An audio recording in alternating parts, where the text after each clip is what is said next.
Hello and welcome to the Final Straight F1 podcast. Today with me and Tunda, but for the first time in person. Yeah, as you can see, we have upgraded for at least one episode now. But either way, today we are looking at the story of the 2024 Hungarian Grand Prix. And it was pretty boring. At the start, it was pretty boring. We all have to admit that. But the McLaren drama, the sourest 1-2 in history, I feel like. In a long time, at least. And a very sad maiden win for Oscar Piastri. I think he deserved better. Yeah, okay, well, I agree. And 7th Grand Prix winner this season. If someone would have told us in the preseason testing, we would have laughed in their faces. Yeah. But I mean, the weekend overall, it was a big prospect, right? Because we came from Silverstone, where Hamilton has won, after such a long time. Yeah. A lot of expectation because, Mercedes was bringing upgrades again. We had McLaren who, arguably still had the fastest car over all of these past few races. And again, we had interesting weather in Hungary, starting with, of course it was hot and one of the hottest temperatures in history, I believe, even recorded, at least in terms of the races for the past few years. But we had some rain as well, which, it made some drama already in Q1, right? Because we had a crash that occurred in Q1. Had a crash. It was Sergio Perez. I mean, we've been talking about this for at least 5 races in a row now, right? Perez and his performance in qualifying and in the race, it's just getting worse and worse. And mind you, it's costing the team now as well, financially. A lot. Financially, quite a lot, because he just destroyed the car, because he had the slide into the wall, into the barriers. And, well, we still haven't had Baku this year, so he might just pop out the talent, the king of the streets. The king of the streets might come back, but we'll see. Do you think that Perez will be replaced for 2025 season? Because it's at this point, because of course we know that Daniel Ricciardo wants to go to Red Bull again. Yeah. Yuki Tsunoda, of course, very understandably. Your brother? My brother, Liam Lawson. Well, he would. Well, I think it would be a mistake to put Liam Lawson in the Red Bull already. Really? Well, we've seen, of course, it's been a few years since that happened, but Red Bull putting unproven rookies. Well, not to say that Lawson is an unproven rookie. Sure. He's had some experience in the RB. But fair point. Yeah. I think that the B-Carb seat is, perfect for him because he can prove what he can do. But he did last Everybody year. talks about Ricciardo, but Tsunoda is somehow out of the conversation entirely. And he was the one who mentioned as well, right? Because we had Helmut Marko who commented on Yuki's comments, and Yuki was saying that if Lawson gets the seats like in Red Bull, he says that is going to be pretty weird because he was delivering, and he's not wrong. Yeah. But to an extent, like from my perspective, how I would do it, I would put Ricciardo in after the summer break, unless something dramatic changes that, I don't know, Perez wins by 3 laps. I would put him in just to see like how he stacks up against Verstappen, because he has a fairly good track record versus Verstappen in the Red Bull, right? Yeah. The car fits him, usually good under the brakes, fairly good in terms of the handling, aero efficient. But at the same time, he's not doing that well against Tsunoda. Yeah. They're fairly equal, and arguably Tsunoda is doing better. And Liam Lawson last year, he was in the car for a few races. And he had points on his debut. He had points, and in Japan as well, I believe, in Yuki's home race. And, it begs the question, like, who are you supposed to put in, right? Do you want experience? Do you want youth? Yeah. Do you want something in the middle, who's probably Yuki? It depends, but at the same time, right? Perez, let's just get back to it. Like, he crashed in Q1. Again. Yeah, if he crashed in Q3, sure, like you pushed to the absolute limit. Red Bull brought upgrades as well. They brought a different specification of the car. Yeah. So Verstappen actually, probably for the first time, ran a different car than Sergio did. And he had the older specification, the lower drag one, I believe. So Verstappen had the high downforce one. And yeah, he made a mistake. They were saying that, it was damp, but it really wasn't that damp. And it caused a red flag, which then caused absolute chaos because we all thought, right, it's over. They're going to bring on the Q2, right? Q1 will be wet. Nobody will improve because Russell was on the verge of falling out, and he was one of the first ones to head out of the pits. And how did that end up?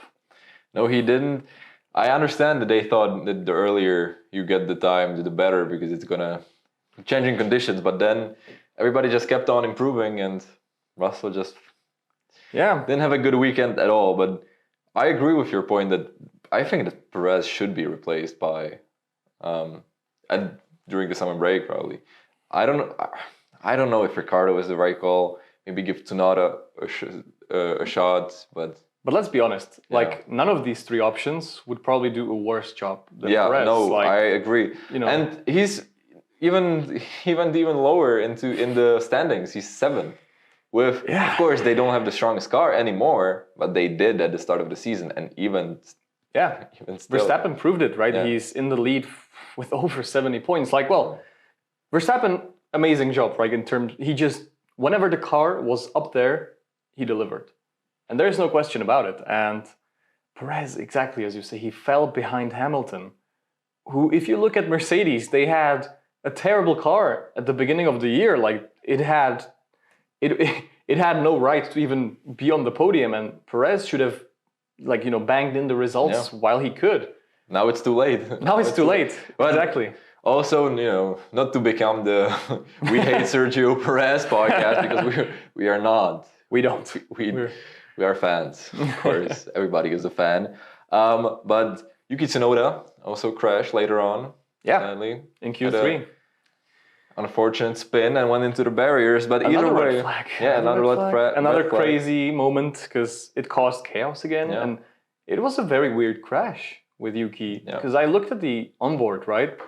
I mean, he said something happened. Well, it was probably still the driver error, and I've seen that the crash has had more, 68 Gs, and Grosjean's infamous 2020 crash, or 2021, can't remember now, but I think it was 2020 crash was 67 G, and it didn't look like such a terrible impact, but he went a little too wide on the bumpy surface of the grass, and the car just lifted and he just crashed. And you could see in his face, like after he got out of the car, that he knows these two Grand Prix, like Hungary and Spa, are the ones where he should show his potential and deliver. Because as you say, the seat decision is going to be made during the summer break, and you just need 110% from all of the drivers too. But if we do skip ahead a little bit, Yuki did end up getting points.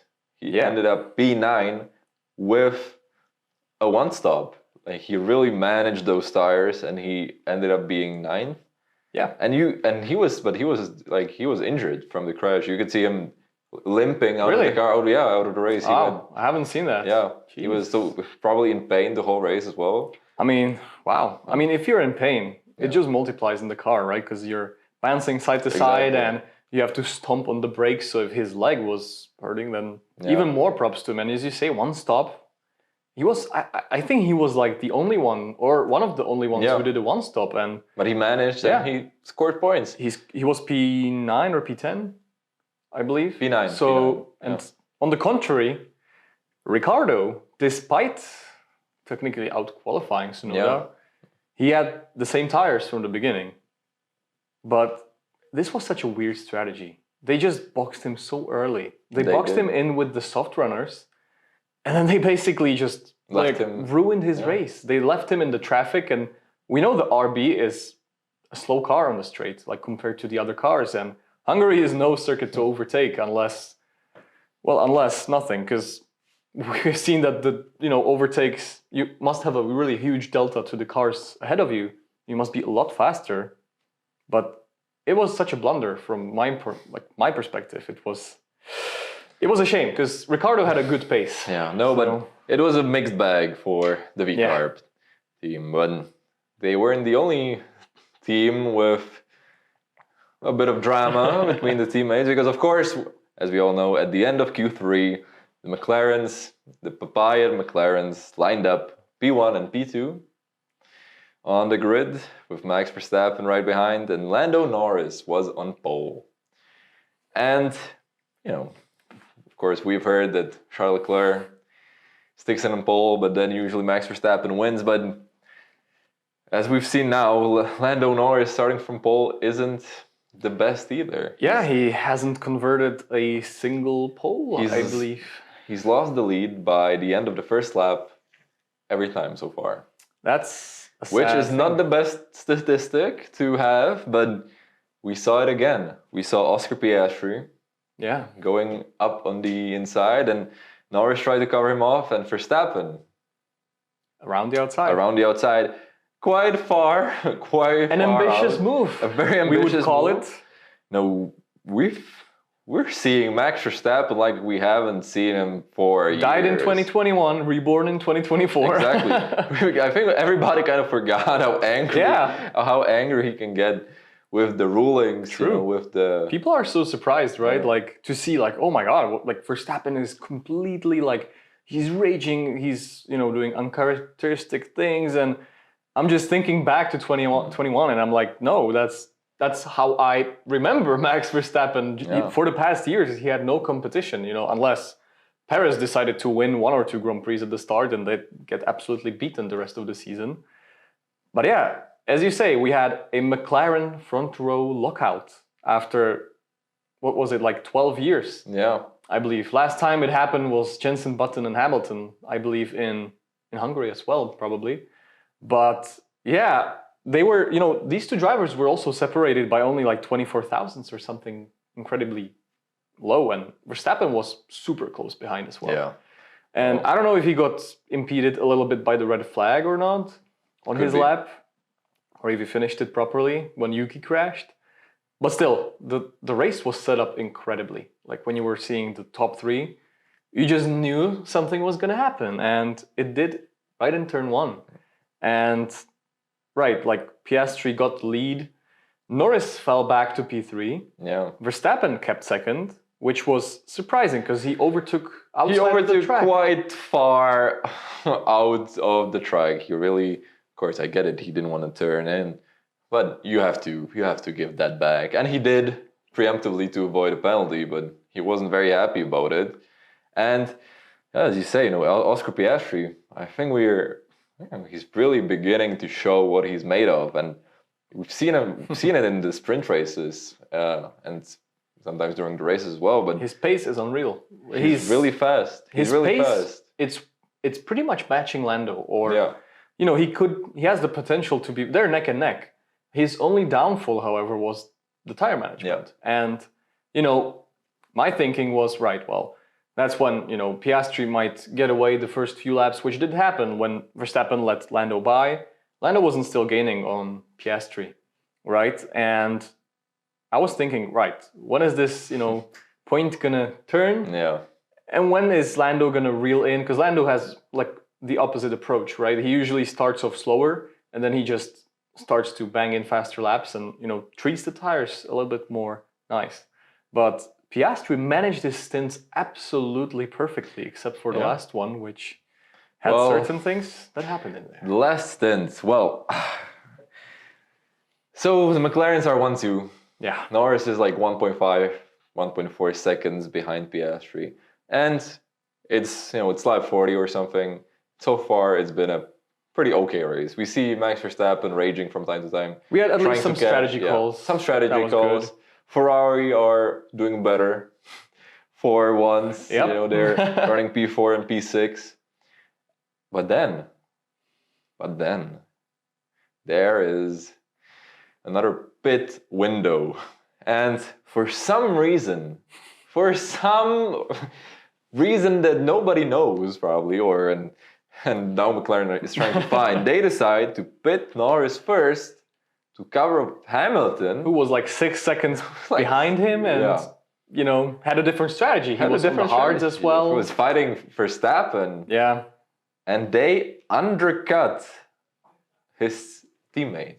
Yeah, and McLaren just decides, well, let's give Norris the advantage and hand him the lead, while Piastri is, on track to win his first ever Grand Prix. Exactly. So then they come out of the pits, and of course, logically, Piastri is like 3 seconds behind Norris, but they realize, well, we got to probably switch this. And what a ridiculous situation. It was horrible. It was honestly horrible. Because then for 20 laps, you have you hear the radio messages of Lando's engineer talking to him and saying, Lando, we need to manage the tires in turn 4 and turn 11. Turn 8, turn 12, turn 13. we are convinced that we should switch the positions of the cars. And he wouldn't. Yeah.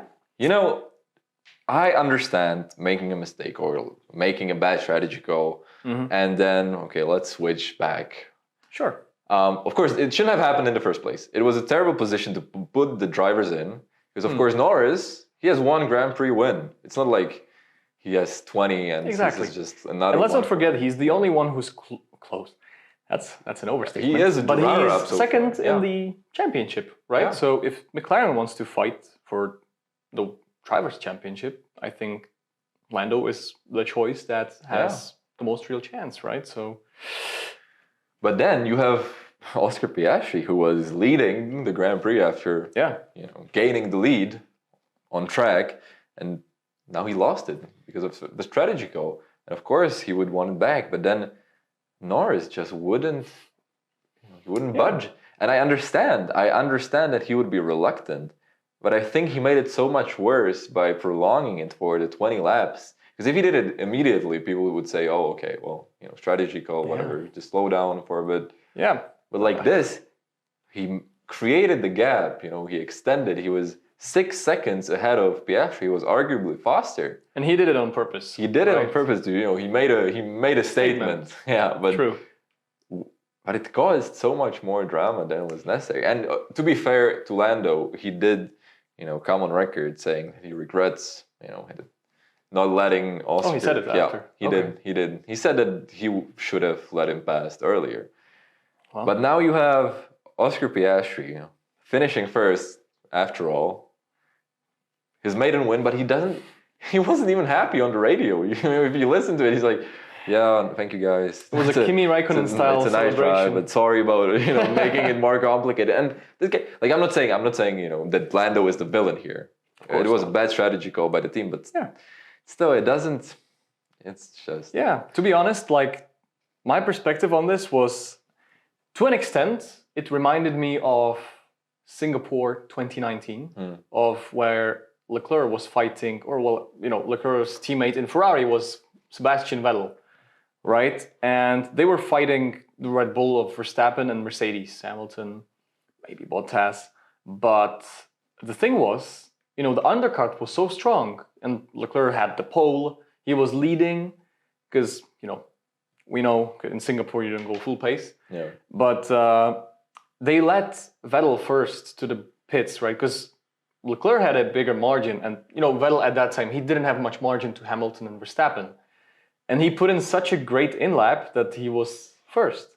And Leclerc came on the radio saying, what the hell? You just, you screwed me, guys. And they said, no, we're not switching the positions. We're talking about it after the race. And it was less of the drama. And to this day, it was Sebastian Vettel's last F1 race win. So, and it was terrible. It felt so embarrassing. Yeah. Oh my God. If I was McLaren, they were telling Lando on the radio, so every lap, every other lap. Yeah. Remember what we talked about in the morning. And remember, you win the championship with the team and with Oscar, and you're gonna need us. And it was just. These are conversations that you don't want to be having during the race. Behind closed doors, perhaps, but not on the radio. Not on the radio where everybody can hear. It was a poor execution and from the team. And I agree with you. Lando is a racing driver. If he gets the chance, why would he give up a win? He got a lot of slack from people actually for being too nice before, right? So, and if he just, I get it. Like, you don't just come on the radio and say, "Oh, of course." Like, Yeah. "Oh, sorry, guys." But on the other hand, I could also see the scenario where if he wanted the win, he lets him pass and he lets him overtakes. pass, and then he tries to stick behind him, right? Because towards the end, it He only would've. gave him like three laps. You know, I do think that if Norris just let him pass before, and then So maybe he would have probably overtook yeah. him by the end, which maybe would have led to something worse, maybe a crash or something, but it would have been fair. Yeah. Or more fair at least. But to be honest, maybe that's why Lando Norris said he regretted it. Yeah, because maybe he could have won. Maybe he could have won. He would have more laps to overtake him. But yeah, it was a terrible execution because, like, you know, I just read an interesting article somewhere around like the words that McLaren are not underdogs anymore. Yeah, they're the leading team. They're the leading team, and not for the first race. Like it seems like they're not used to it because they were managing the race like if they were always threatened by someone. It wasn't a Red Bull style execution, Mercedes style execution where it was just, you know, it was, they always like when they had Hamilton 6 seconds behind, they were like, oh my God. Yeah, we got a cover. Yeah. Jesus, right? Even though the McLaren had the pace over them, right? And instead of just going, okay, Lando, so here's what we're thinking, right? We're going to box you first. So you have the advantage over the Mercedes. Yeah. But if you, by any chance, get ahead, because, well, by our calculations, you are going to get ahead of Oscar by doing this, so you're going to let the positions, you know, just switch back. But yeah, it was, I mean, at least we had some entertainment in the race, right? Because we had quite a few interesting moments in the race, and the only entertainment before this drama was probably Verstappen versus Hamilton. And that is a whole another chapter of the race because we heard the sad, bleeding radio of the McLaren team, but there was also Max Verstappen just being absolutely unhinged on the radio. And if we were to trust British media and Sky Sports, it would be because Max Verstappen didn't get enough sleep. Which Crofty mentioned only about like 100 times. Because he went to bed too late after playing sim racing. I didn't listen to the Sky Sports commentary. I listened to the F1 TV one. Yeah. But I feel like that's kind of pushing it, you know. It is. Of course, he stayed up until like 3 a.m. in Imola and then won the next. Yeah. And I feel like it's, you know, he didn't just wake up and choose violence. Yeah. He like, to be fair to him a little bit, you saw a great camera angle on Hannah Schmidt, the strategist of Red Bull, where they recorded her, you know, and there was a cut to her next to, I believe it was Horner, right? And she was very worried. Her face was something like, yeah, we're screwed. No, I mean, I understand that after being used to perfect strategy, perfect working car. Yeah. Everything working out for you for 2 years, 3 years. Yeah. And once that kind of starts falling apart with everything that's been going on at the Red Bull team with the, Horner drama, Adrian Newey leaving. Yeah. Just a lot of things not working. And I understand his frustration. And then Helmut Marko coming on and saying, well, we're going to have a screen time limit. We're going to monitor and what he does. It's kind of silly. But to be fair, Max Verstappen was kind of committing acts of terrorism on the track, especially against his old friend Lewis Hamilton. Exactly. It really seems like when Max Verstappen sees Lewis Hamilton within, it's like a bull. 50 meters, right? When you like wave with some torso or something with a red flag next to him, he just goes mad. It was a pretty funny crash or contact where Max just flew up. And it was very odd that both of them survived without any real damage. I was already in my, like, when you compare the Austria collision between Norris and Verstappen and this one, it was a joke, the difference, right? And, Verstappen and Hamilton had quite a few moments actually in the race, right? The first lap, Verstappen kind of, I want to say forced him off, but he just, when his line pushed Hamilton off a little bit because he was on the inside, right? And went on. Then Hamilton lost position probably to Norris at that time.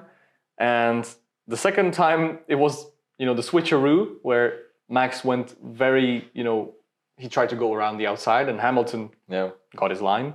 Went on the radio, GP calling him, he had none of it. He had none of Verstappen's, comments, because it was firstly about, usually the team has your back, right? Usually they're like, yeah, we're checking, we're reporting to the FIA, to the stewards, and he was like, nope, we think you were behind Max on the apex, and he was like, yeah, whatever, man. Oh well, you gotta tell him. You have to be straightforward, and they did also. They've said that they have this kind of relationship where, of course, it gets heated on the radio during the radio. A divorced couple. Of adrenaline. I don't think it's an abusive relationship with Max being. Yeah, but it was interesting because we're also so used to Red Bull being perfect on their execution. No mistakes from Verstappen. And Verstappen made a few mistakes in this race. He did. Red Bull got undercut twice in this race, where we know, and Max said it, and rightly so, when you are behind a car for like 2 laps with these temperatures, you overheat your tires, and you just know that a line defense like Alonso in 2021 in Hungary against Hamilton, it's hard to pass unless you have serious, pace advantage. And interesting. I do wonder though, do you think that there is a chance that Max Verstappen doesn't win the 2024 Drivers' Championship? I believe there is a chance, because one of the things, they have an upgraded car. They brought upgrades, and it doesn't work. Yeah, and from what I've heard, it was against Adrian Newey's suggestions and wishes. Which, like on one hand, you need to get used to Adrian not being in the team, because he wasn't the team for such a long time, for like 20 years almost. And, you have to go your own path. But at the same time, you need to utilize like his knowledge, until the last possible moment. And you could see that there is it looked a little bit more like a McLaren style, slide pods, side pods, the engine cover. It looked very different, but it seemed not to have worked as they would have liked, and that's bad. Lando is not that far behind in the standings. He's like 75 points. Well, it's quite a lot, but it is. But if you look at the way the cars are performing at the moment, and we all remember the 2021, what Toto Wolff said, it's always one DNF from being back. That is very right, because next race in Spa, Verstappen is actually going to take a 10-place grid penalty because he's taking a new ICE. I think that we're past the days where Max Verstappen can just start anywhere on the grid and make his way to the front without anybody putting up a fight. Because we saw that in 2022, a lot of times in the second half of the season, in 2023 as well. But I think that now with McLaren, being the fastest car, and with Ferrari and Red Bull, being at least capable, and Ferrari and Mercedes being capable. Perhaps even Ferrari could be.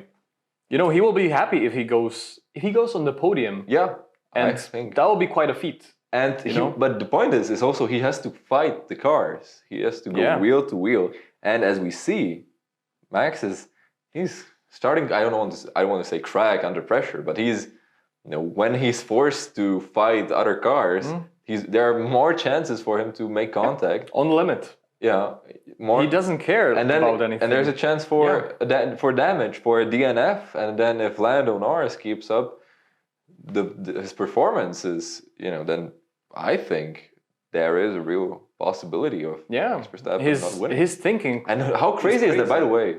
Remember just like 6 months ago at the start of the season, after the first 2 races, after Max winning with a 20-second gap again, who would have thought that before the summer break we would be discussing his chances at winning the championship? Yeah, and even I think that Verstappen's thinking needs to shift a little bit. Of course, it's easy for us to say, right? Yeah. He's the one driving the car. He's much better at this than us, for sure. But his thinking is more race-oriented than championship-oriented. But as you say, the good old rule, to finish first you have to finish. And it seems like Verstappen is just he just doesn't care whether he finishes 5th, 6th, 2nd, 3rd. He just wants to go for the win. Yeah. And he doesn't have the, more mature mentality that we thought he has about like, look, I'm aiming for the championship. I'm not going to take so many risks. I'm just going to take calculated risks and rather take the second place than to risk the first place and take the points with me and win the championship. This is more the Alan Prost approach, which he was talking about it, saying exactly these words. And yeah, but also to be fair, even if we don't get perhaps a title fight this season, it brilliantly sets up the 2025 season, that is which, true. It could be the 2021 season all over again. Who knows? But yeah, why not? No, yeah, I agree. But we also have Ferrari being, as I said, performing better again. Charles Leclerc was P4, and that just makes me a little more happy than when he had 12 points over like 5 races. Now he has like 24. That's still not much, It's still not great. Had the same points in one race, so. But Ferrari did say that Spa will be the true test. Yes. Because there is a big chance that the bouncing will be back. Exactly. Going up Eau Rouge, they're just gonna bounce. It's gonna be awful. Long straights, fast corners, or medium speed corners, and they might as well. And yeah, I mean, Spa is also very tire dependent because it's such a long track, right? It's over 7 kilometers, I believe. It's only 44 laps, which we know whose number is that. But yeah, I still think that, McLaren are the favorites. Like, of course, Red Bull would seem to be just statistically, and the car seems to suit better these kinds of conditions. But with Max taking the penalty and Perez being Perez right now, being back to his interesting standards. But yeah, it's going to be interesting for Ferrari. They definitely made a step forward in terms of Hungary. Well, but we always knew that Hungary was going to be better for them. Question is if they can do something about the rest of the tracks with the high speed corners. But another fun thing that happened this weekend, Alonso and Stroll being called into park for behind the Apex GP cars. During the red flag in qualifying, it was in the Q3, right, where we had this weird situation where the V-carb, of Yuki Tsunoda had a crash. They had to, put the car away. We had like 2 minutes left in the session. And, we had cars going in the pit lane, right? And we had Verstappen just going out of the car, putting his helmet off. We had some cars, Piastri ran on old softs just to probably block the other cars. So, he's not giving them the chance to set a lap. And then we had this when going into the pit lane, right? Like normal, the cars just went into their boxes, right? Into pit lane in their own garage. But not Alonso and Stroll, who got called into a fake parc fermé or like it was just there for the movie, right? So. No, but because I saw the video, I saw Alonso taking his overall and throwing them on the floor, throwing his cap on the floor. I was like, what is this guy doing? He's like, he's a good driver, but like being so, he doesn't have to do all this just because he didn't qualify as well as he wanted to. But then I read that they called him in behind the fake Apex GP cars, and I understand. When you're trying to compete. And fucking Brad Pitt. It shouldn't happen. It's just, interferes by, you have been called into parc fermé. And it's not happening, right? Because like this movie better be good. Yeah, that's all I'm saying. This movie better be good, otherwise Netflix is going to have a good season of Drive to Survive. Because so far, it's going to be... It's setting up to be a brilliant season. After Hungary, the Oscar, Lando and also, drama. As you mentioned, Alonso and Stroll, they had a drama of their own, right? Because Stroll was actually led by Alonso to see if he could catch the car ahead for points, right? And he was told that he was supposed to return the position back to Alonso, which he didn't. It's like Bahrain. It's like Tsunoda and Ricciardo. Oh, the first race of the season. Yeah, pretty. Just except that Alonso didn't send it on. That is true. On Stroll in turn one after. That would have been funny if he just crashed him out. No, Stroll got his contract extended. But talking about contracts, actually, now it's confirmed that Esteban Ocon is going to Haas. The first race winner to race for the American outfit. Yeah. And alongside Oliver Behrman. So good luck to Oliver Behrman. But one funny statistic, right, with Esteban Ocon, he always goes where Hülkenberg is leaving from. So that is funny, yeah. You know, he made Force India, Renault, and now then Renault. Haas. Yeah, so we know that whenever Hülkenberg leaves Sauber, it is the move of the century where Ocon moves to Sauber or Audi. That's gonna happen. Mark our words. That is the final straight F1 podcast prediction for the 2028 silly season. Or 2026, who knows? Maybe. It depends how long Sauber is. Yeah. But speaking of predictions, how did your prediction for the Hungarian Grand Prix go? You know, I like to say that it went quite well. Well, you know, I had this vision, this prescient dream of drama between teammates. But I thought it was going to be a collision that would cause damage. That's what I said. I predicted that two teammates would collide and the cars would have damage. But we had something much better. And that was and that was drama between teammates for a different reason at McLaren, but 100%. So I almost got it. I'd give you half a point. Well, I accept it. But someone needs to, track this score, and we'll have a championship of our own, so we'll see. But my prediction did not go so well because I said that, well, technically I was right, but I said that Ferrari is going to be back. But then I added that they're going to be on the podium. Yeah. Which screwed me. They kind of were back, in terms Leclerc had the pace.